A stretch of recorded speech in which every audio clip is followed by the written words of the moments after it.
Did you know there's actually untold rules within real estate? And these are not ones you're going to find on the book. These are not ones you're going to find even online, so to speak. These are untold rules within the real estate community. And today we're looking into 3 specific rules. So let's talk about that. And the first untold rule within real estate, and I promise you this will happen to you at some point in your career, is that when you want to go on vacation or you are on vacation, that's when problems arise. Guaranteed. There will be things in your listings or your buyers or whatever the case is, problems always come up when you're on vacation. Now, I'm going to add a little bit to this in a second, but all the things you try to prepare for, to avoid, they will come true in vacation. This is for some crazy reason within the real estate industry, is that whenever you have things under contract, both buyers or sellers, whatever the case is, the problems will come up when, and especially at dinner time. It is fantastic to be on dinner. Now the reason being is because you're probably in a different time zone, and that's when they think, so it always happens regardless. So one thing you should be prepared for is when you go on vacation, just know that the problems will arise. Now, a little caveat to that, and this is more positive than negative a little bit, but whenever you're on vacation, you will probably sell a house or two. So if you ever lack in sales, just go on vacation. Because oftentimes that's when the buyers come out of the woodwork, that's when the listings come out, that's when everything starts happening is when you go on vacation. So there'll be weeks and weeks and weeks of just really non-activity. You're calling, you're doing things, you're shuffling, maybe making offers, but everything happens when you're on vacation. You can even prep your clients to say, hey, I'm gonna be gone, here's what's happening, here's the agent that's gonna be taking care of this, blah, blah, blah, blah, blah. It will happen when you're on vacation. So if you wanna sell homes, if you wanna list homes, don't follow any lead sources, any gurus online, just go on vacation. I promise you it'll work.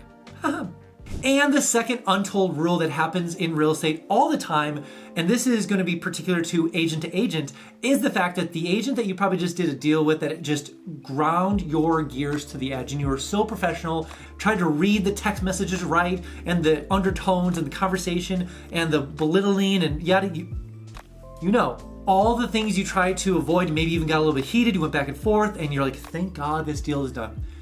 They will come back, and it'll be in less than 6 months. It always happens. Is the agent that you dealt with, or even the builder to some extent, you're like, oh, thank God I have to never deal with them again. Oh, boy howdy, getting ready for this one. It has happened many times in my career. I've kept definitely professional as much as I possibly could with representing my clients on both sides and trying to fight for them, and obviously things get heated sometimes, and you're like, wow, I will never work for that agent again. Next thing you know, an offer comes in, you're listing with that agent's name, you're like, and then you have that weird awkward tension, you're like, okay, there's 3 offers on the table, please don't pick them, please don't pick them, please don't pick them. Anyways, never been there before, but regardless, one of the untold rules of real estate, and this is more of a life lesson and maybe karma, so to speak, is that the agent that you probably have the most tension with will come back to haunt you in 6 months or less. So try to keep it professional and try to, like I said, I've mentioned this in other videos before, bite your tongue, know the goal is to close the home, get the deal done, and if you just keep your mouth shut and just kind of keep a good attitude and just forget about them, you'll never see it again. But the moment that you say, I hope I never work with them again, yep, they're coming back. Hey, before we jump on to the next point, one of the biggest struggles we have in real estate is literally finding leads. Finding people that are raising their hands to say, I want to list or buy a home in your local area. That's why I put together a PDF, a guide, a book, so to speak, over 100 ways to find leads in your local area. Now, obviously, every lead source is different and every single person in real estate is different as well. That's why I broke the guide down to different kind of styles of categories, so to speak.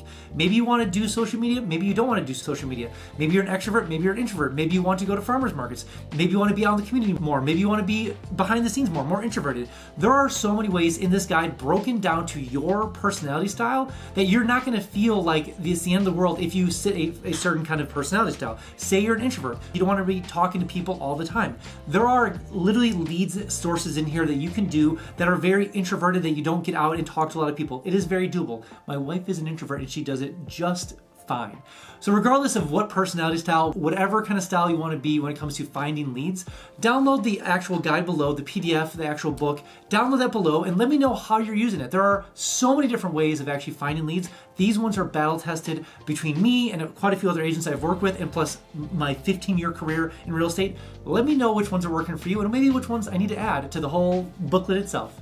And the third untold rule within the real estate industry, and this is a little bit of a business rule than necessarily, or even life rule to some extent versus real estate, but the cheapest client and I don't mean price tag, the cheapest client that you work with will be your biggest nightmare. Now, the reason being is because I've worked with some fantastic people that have bought homes in like mid 200s or 300s, whatever the price range is for you that's affordable or really cheap. Great people, love them to death. And there are times when you sell a very, very expensive home and they are the cheapest people known to mankind.